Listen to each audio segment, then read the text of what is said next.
నమస్కారం, నా పేరు ప్రసాద్. మీరు చూస్తున్నారు ప్రసాద్ టెక్ ఇన్ తెలుగు.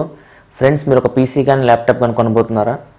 అయితే మనకు అన్ని విషయాల్లో క్లారిటీ ఉంటుంది, ర్యామ్ విషయంలో కానీ, ఆపరేటింగ్ సిస్టమ్ విషయంలో కానీ సిపి విషయంలో మాత్రం కన్ఫ్యూజ్ అయిపోతూ ఉంటాం. ఇంటెల్ తీసుకోవాలి లేకపోతే ఏఎండి తీసుకోవాలని చెప్పేసి. సో ఈ వీడియోలో మనము దీని గురించి మాట్లాడబోతున్నాము. ఇంటెల్ ప్రాసెసర్ మంచిదా, ఏఎండి ప్రాసెసర్ మంచిదా అని చెప్పేసి.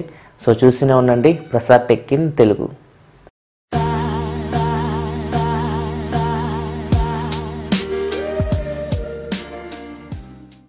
ఫ్రెండ్స్, ఇంటెల్ మంచిదా, ఏఎండి మంచిదా అంటే రెండు మంచి ప్రాసెసర్సే, వాటి ప్రైస్ రేంజ్ బట్టి.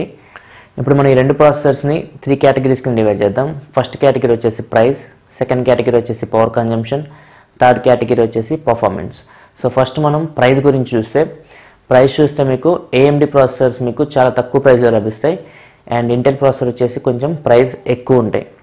సో మీరు 40,000 పైన ల్యాప్టాప్స్ తీసుకుంటే మీకు ఏఎండి ఎక్కడ కనపడదు, మీకు ఇంటెల్ ఎక్కువ ఉంటుంది. ఇంటెల్ i5, i7 ఇట్లా జనరేషన్స్ మారిపోతూ ఉంటాయి. ప్లస్ ఇంటెల్ ప్రాసెసర్స్ మీకు ఎక్కువ కనపడతాయి మీకు హై రేంజ్లో. ప్లస్ లో ఎండ్ వచ్చేసరికి మీకు ఏఎండి ఉంటుంది, ఏఎండితో పాటు ఇంటెల్ కూడా ఉంటుంది. సో ఇప్పుడు మనం ప్రైస్ వైజ్ తీసుకుంటే, ఒకవేళ మీ బడ్జెట్ 30,000 బిలో అనుకోండి, మీరు ఏఎండి ప్రాసెసర్ తీసుకోవడం మంచిది. ఒకవేళ మీ బడ్జెట్ 40,000 అబోవ్ ఉందనుకోండి, మీరు ఇంటెల్ ప్రాసెసర్ తీసుకోండి. నేను ఎందుకు చెప్తానంటే, మీకు ఇది ఇంటెల్ లో ఎండ్ ప్రాసెసర్ తీసుకోండి, i3 ప్రాసెసర్ లేకపోతే పెంటినమ్ ఇవన్నీ ఉంటాయి. సో i3 ప్రాసెసర్ అనేది మీకు ఇంటెల్ 3rd జనరేషన్ ప్రాసెసర్.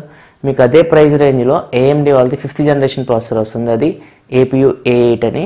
మీరు నా లాస్ట్ వీడియో చూస్తే నేను ఒక ల్యాప్టాప్ కొన్నాను, దాని ప్రైస్ వచ్చేసి 25,999 రూపీస్, అంటే 26,000 రూపాయలు. సో 26,000 రూపాయలు నా దగ్గర రెండు ఆప్షన్స్ ఉన్నాయి, ఇంటెల్ i3 ప్రాసెసర్ తీసుకోవాలి లేకపోతే AMD A8 ప్రాసెసర్ తీసుకోవాలని చెప్పేసి.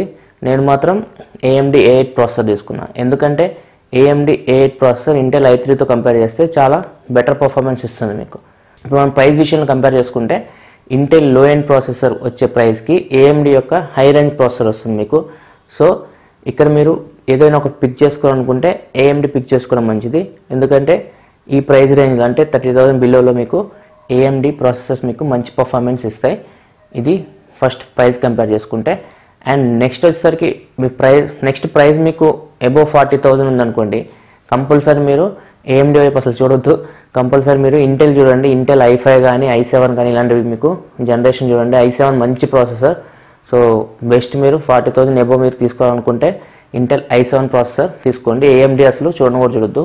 ఒకవేళ మీ బడ్జెట్ 30 బిలో అయితే మీరు AMD వైపు చూడండి. అంతేగాని మీకు బడ్జెట్ 40,000 అబోవ్ ఉంటే మాత్రం కంపల్సరీ ఇంటెల్ చాలా చాలా చాలా బెటర్. ఇది ప్రైస్ విషయానికి వస్తే. అండ్ నెక్స్ట్ వచ్చేసరికి పవర్ కన్జంప్షన్ తీసుకుంటే మీకు AMD ఇంటెల్తో కంపేర్ చేస్తే ఎక్కువ పవర్ని కన్జ్యూమ్ చేస్తుంది. ఇప్పుడు హీటింగ్ విషయానికి వస్తే AMD ప్రాసెసర్స్ కొంచెం హీట్ అవుతుంటాయి ఇంటెల్తో కంపేర్ చేస్తే. ఇంటెల్ ప్రాసెసర్స్ మీకు పవర్ కన్జంప్షన్ తక్కువ ఉంటుంది, హీటింగ్ కొంచెం తక్కువ ఉంటుంది. AMD మీకు హీటింగ్ కొంచెం ఎక్కువ ఉంటుంది, మరీ అంత కాదు, మీరు పట్టుకునే అంత కాదు, కొంచెం హీట్ అవుతుంది ఇంటెల్తో కంపేర్ చేస్తే AMD processor. Plus power consumption కూడా ఎక్కువ ఉంటుంది.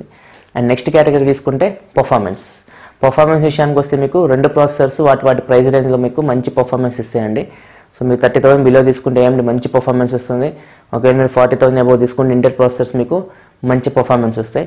పర్ఫార్మెన్స్ విషయంలో మాత్రం మీకు రెండు మంచి పర్ఫార్మెన్స్ వస్తాయి వాటి ప్రైస్ రేంజ్ బట్టి. అండ్ నెక్స్ట్ వచ్చేసరికి మీ రిక్వైర్మెంట్, ఒక్కొక్కరికి ఒక రిక్వైర్మెంట్ ఉంటుంది. ఒకళ్ళు ఆఫీస్ వర్క్ చేయాలనుకుంటారు, ఒకళ్ళేమో గేమ్స్ ఆడాలనుకుంటారు, ఒకళ్ళేమో just video editing, audio editing చేయాలనుకుంటారు. ఒకవేళ మీరు ఆఫీస్ పర్పస్ కానీ లేకపోతే video editing, audio editing purpose కానీ మీరు సిస్టమ్ కానీ ల్యాప్టాప్ కానీ తీసుకోవాలనుకుంటే ఇంటెల్ ప్రాసెసర్ తీసుకోవడం చాలా మంచిది. ఒకవేళ మీరు గేమింగ్ కోసం తీసుకోవాలనుకుంటే AMD ప్రాసెసర్ తీసుకోవడం మంచిది. సో AMD మీకు తక్కువ రేంజ్లో కూడా మంచి గేమింగ్ పర్ఫార్మెన్స్ ఇస్తుంది. ఫర్ ఎగ్జాంపుల్ 30,000 లోపు మీరు ఒక AMD ల్యాప్టాప్ తీసుకున్నారు, లేకపోతే ఒక PC బిల్డ్ చేశారు, దాని AMD ప్రాసెసర్ లోపల ఇంటిగ్రేటెడ్ గ్రాఫిక్ కార్డ్ ఉంటుంది కదా, అది కూడా మీకు మంచి గేమింగ్ పర్ఫార్మెన్స్ ఇస్తుంది as compare to Intel. So మీరు గేమింగ్ కోసం తీసుకోవాలనుకుంటే మాత్రం లో బడ్జెట్లో AMD ఇంటెల్ని బీట్ చేస్తుంది. ఒకవేళ హై బడ్జెట్ తీసుకుంటే మాత్రం హై బడ్జెట్లో మీకు ఇంటెల్ AMDని ఖచ్చితంగా బీట్ చేస్తుంది, దేని విషయంలో అయినా, గేమింగ్ కానీ పర్ఫార్మెన్స్ కానీ. లో బడ్జెట్లో మాత్రం గేమింగ్ విషయంలో మాత్రం AMDది పై చేయి ఇంటెల్తో కంపేర్ చేస్తే. సో మీరు 30,000 లోపు గేమింగ్ ల్యాప్టాప్ కానీ PC కానీ తీసుకోవాలనుకుంటే మీరు ఖచ్చితంగా AMD తీసుకోండి. ఒక 40,000 పైన మీరు తీసుకోవాలనుకుంటే మాత్రం ఇంటెల్, గేమింగ్ అయినా కానీ దేనికైనా కానీ ఇంటెల్లే మంచి పర్ఫార్మెన్స్ ఇస్తుంది మీకు. ఇదండి comparison between Intel and AMD. మీకు క్లారిటీ వచ్చిందని అనుకుంటున్నాను. ఫైనల్గా 3 ముక్కలో చెప్పాలంటే తక్కువ బడ్జెట్లో మీరు తీసుకోవాలంటే ఏఎండి తీసుకోండి. తక్కువ బడ్జెట్లో గేమింగ్ ల్యాప్టాప్ కానీ పీసీ కానీ బిల్డ్ చేయాలనుకుంటే ఏఎండి తీసుకోండి. మీ బడ్జెట్ 40,000 పైన ఉంటే అది గేమింగ్ కానీ ఏదైనా కానీ ఖచ్చితంగా మీరు ఇంటెల్ వైపు చూడండి. ఇది 2 ముక్కలో చెప్పాలంటే ఇంటెల్ అండ్ ఏఎండి గురించి. సో మీకు ఇంటెల్ అండ్ ఏఎండికి సంబంధించి డౌట్స్ క్లియర్ చేశాను అనుకుంటున్నాను. ఫ్రెండ్స్ మీకు వీడియో నచ్చింది అనుకుంటున్నాను. ఒకవేళ మీకు వీడియో నచ్చితే కింద లైక్ బటన్ ప్రెస్ చేయండి అండ్ ఈ వీడియోని మీ ఫ్రెండ్స్ అందరితో షేర్ చేయండి. ఈ ఛానల్ని సపోర్ట్ చేయండి. మీ కింద రెడ్ కలర్లో సబ్స్క్రైబ్ అని బటన్ కనపడుతుంది కదా, సో దాన్ని క్లిక్ చేసి నా ఛానల్కి సబ్స్క్రైబ్ చేసుకోండి. ఎందుకంటే నేను ఇలాగే మీకు టెక్నాలజీ సంబంధించిన మరింత ఇన్ఫర్మేషన్ తీసుకొస్తూ ఉంటాను. వీలైతే రోజు ఒక వీడియో పోస్ట్ చేయడానికి ట్రై చేస్తాను నేను. So this is your Prasad signing off. I will see you in my next video. Thanks for watching. Bye bye now.